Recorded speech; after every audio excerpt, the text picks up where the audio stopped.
Hi everybody, it's Carpo here, and I noted something a while back that I've been kind of trying to confirm, but that cannabis, when you smoke marijuana, the smoke from cannabis is different than the smoke from tobacco. Now one might say, oh, that's obvious. I mean, of course they're different. You think a little deeper, you think, well, of course all smokes are different, If you're burning something that has a lot of carbon and, a lot of soot, you'll get a darker smoke, and if it's a cleaner burn, you might not get any smoke, or very light smoke. Cannabis and tobacco are very similar in the regards that they're both herbs that are dried. So the resulting smoke is according to which molecules are being combusted, right? And in which amounts. So over the years I've smoked various types of tobacco and many various types of marijuana. And I've found that the smoke from cannabis seems to be rougher. It's tougher. It's jagged. It's really interesting. I'm not gonna say that there's some that I understand all the facts about combustion or smoke. I'm just saying that I've noted that say if you smoke tobacco, whether you smoke it in a pipe or a bong or a cigarette, and you smoke cannabis, I'll give you an example.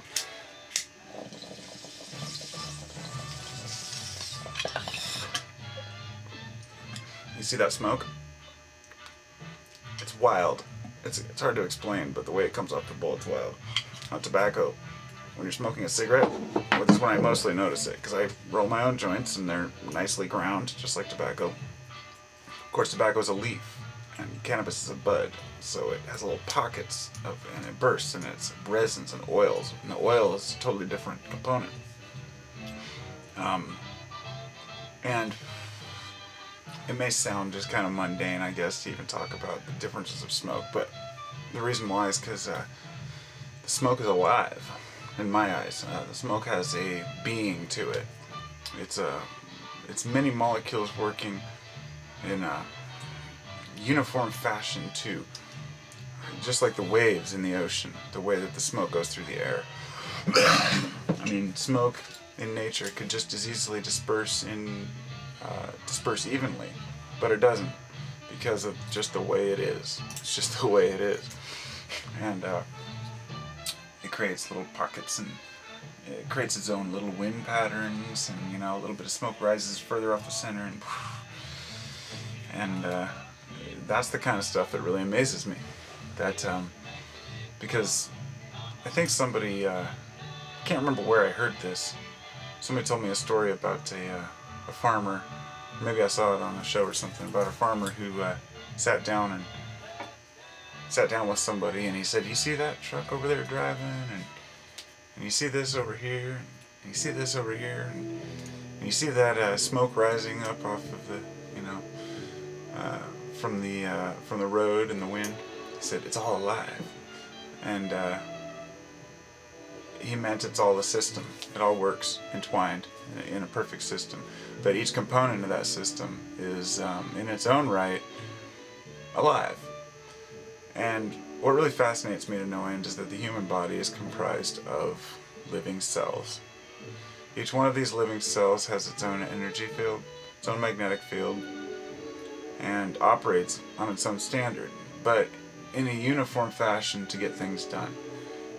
The amazing studies they've come through with, stem cells and the new stem cells that they've found, the root cells or whatever they are, where they can turn into not only stem cells but any type of stem cell. They can they're growing ears in labs, crazy stuff like that, training cells to work for you. So you have a team of cells, and they're alive by the sense that they exhibit a pattern of behavior, right? But the smoke, you wouldn't consider it alive just merely because it disperses and it doesn't exist anymore. But it is, it's alive for a moment, just a moment. And just like society as a whole is alive, the fractal patterns of nature, to where not only are your cells working in each organ, but or all the components of the cell are working to make the cell work. The electrons are working on the atom in order for the atom to bond together with other atoms to form a molecule.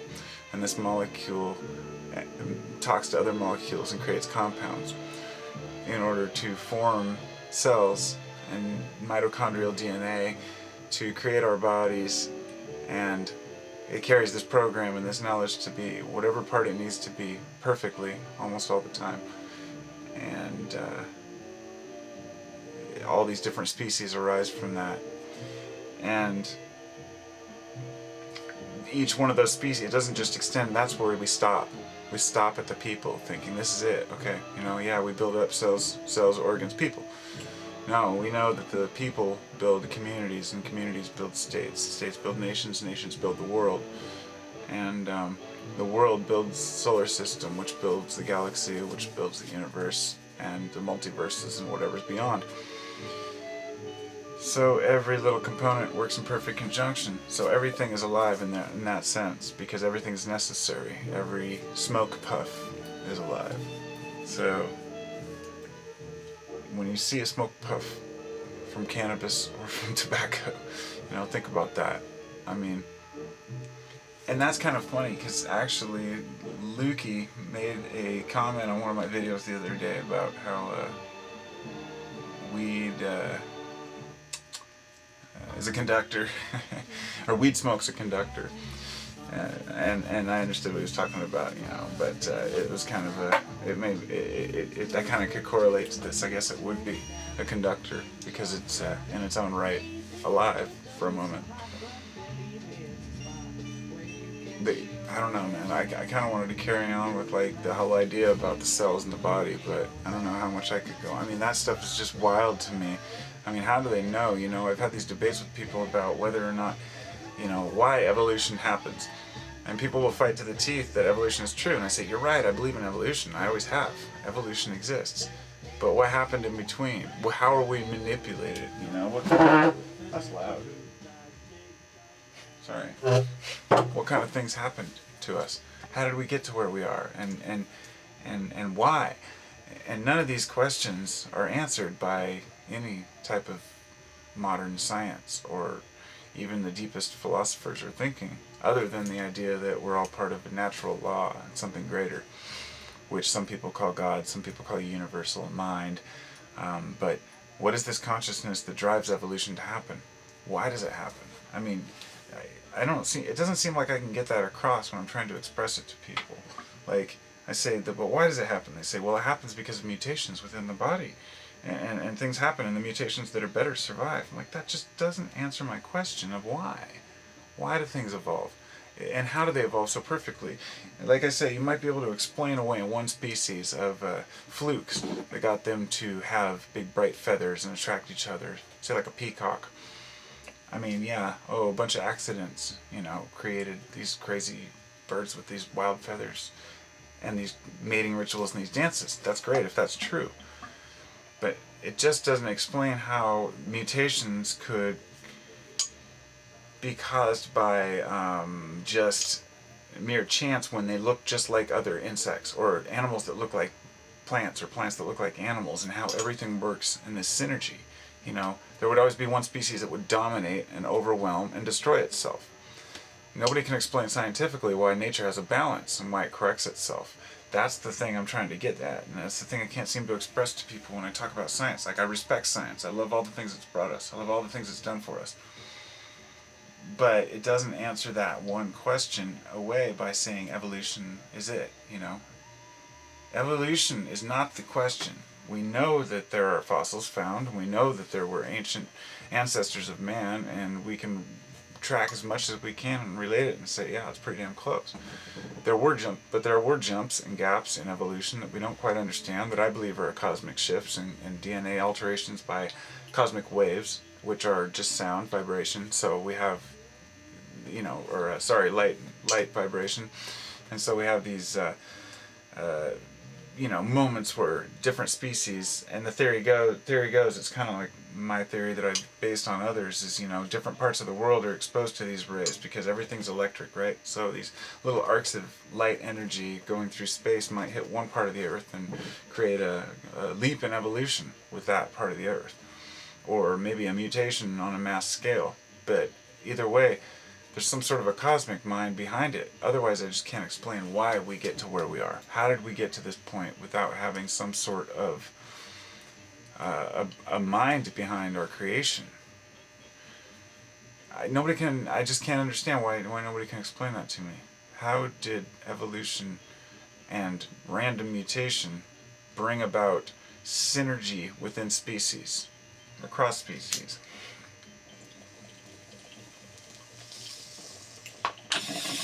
For example, plants that develop certain compounds that are good for one animal but bad for another, or animals that are able to adapt to certain things, or eat seeds that are poisonous so they can excrete them, and that's how the plant reproduces. But no one creature ever takes over until us. There was no creature that decided to live outside of natural law until us. And nature has a way of correcting itself. It always has. Whenever there's been an invasive, which this isn't anything new, invasive species have gone on, since the beginning of time, I'm sure, because, it's already been shown that winds will carry the sands, from the Sahara all the way across the ocean, to other continents and around the world, and with this carry spores.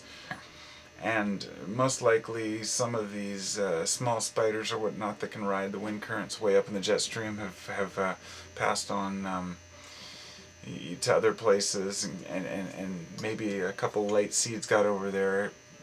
They've shown that certain logs full of rodents and plant seeds have floated all the way across the Atlantic and the Pacific and invaded other shores. So invasive species are nothing new. It's just that when they affect our environment, we don't know what to do about it. But nature always corrects itself.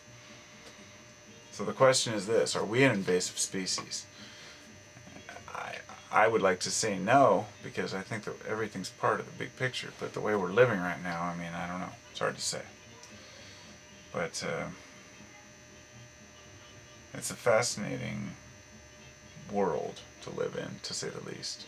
And every day when I look around at things around me, I go into these states, and they're like these hyper-awareness states where I'm just totally overwhelmed by everything around me, like, wow, this is real, this table, and this, I made this table, it's pretty cool. It's made out of oak, but I stained it to look like, and then sanded it like zebra wood. Anyway, so I'll sit and stare at stuff and wonder about the grain patterns in the wood, and like, wow, the tree grew this way, and imagine the harvesting and the drying and all the different parts and components of just this piece of wood. And I think that's what makes life amazing. But that it's just amazing that we've gotten to this point, and I can't understand how anyone could try to explain it away by chance after they've done the homework and used their heads. I'm not a religious person. I don't hold any religion, and I probably never will. I have too much of dedication to truth to follow any one group. However, I will take little components of each one, which they always say is the bad thing, and I will attain knowledge, which Christianity claims is bad.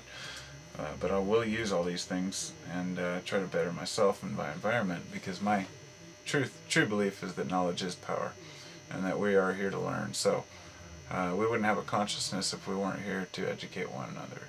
There would be no other purpose for it, because it's inhibiting humans living and flourishing properly.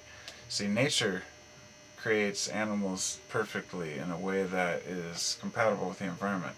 Therefore, if we were given a consciousness, there must have been a purpose for it. And nature should know by now that giving us consciousness just causes more problems. It creates more war, we have more kids. It's gotten out of hand, but on the other hand, that's maybe part of the big plan, and I don't know that. And I'm not going to believe any particular prophecies. I'm not going to believe any particular preachers or people or movements, especially not movements. And just realize that within each one of us is the power to change ourselves and the way we see the world, which is probably the most important thing that we can do for ourselves, is change the way we see the world if we don't see it in a positive light. So that's all I got for right now. I could go on, but I shouldn't.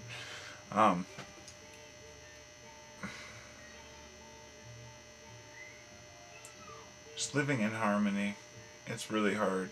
I'm not perfect on it. I make mistakes every day, and that's, I think, the beauty is to be able to try to correct that. Correct the mistakes that you make and just move on. But how anyone can't be fascinated with cells and the way that our hands work, the way that our bodies work. It's some amazing stuff. It really is. I mean, I was sitting in a group of people the other day, and I looked at my hands, and I said, "My hands, man, they're a trip." And nobody said anything, and I was thinking, I guess not everybody's had that the hand trip. First time I took acid, many times when I took acid, I'd just stare at my hands and be like, "These hands," It was that never-ending story. The big rock monster, he's like, "These hands." They're amazing. And, opposable thumbs. We just take everything for granted. And that's the one thing I try not to do, is take anything for granted. I don't think about my smell too often. I should. But I'm conscious of my hearing. At work I wear earplugs and goggles because I really want eyesight. And I can't imagine being blind, but a lot of people are. And, and I like the fact that I'm not in pain constantly. I have been for a couple of years, but it's gone now. I think I've rid myself of my sciatic pain for a while, and it comes and goes. Fall's coming, who knows? But anyway, I've got, I'm healthy. What else can you want? We complain a lot about what we don't have, and forget what we do have.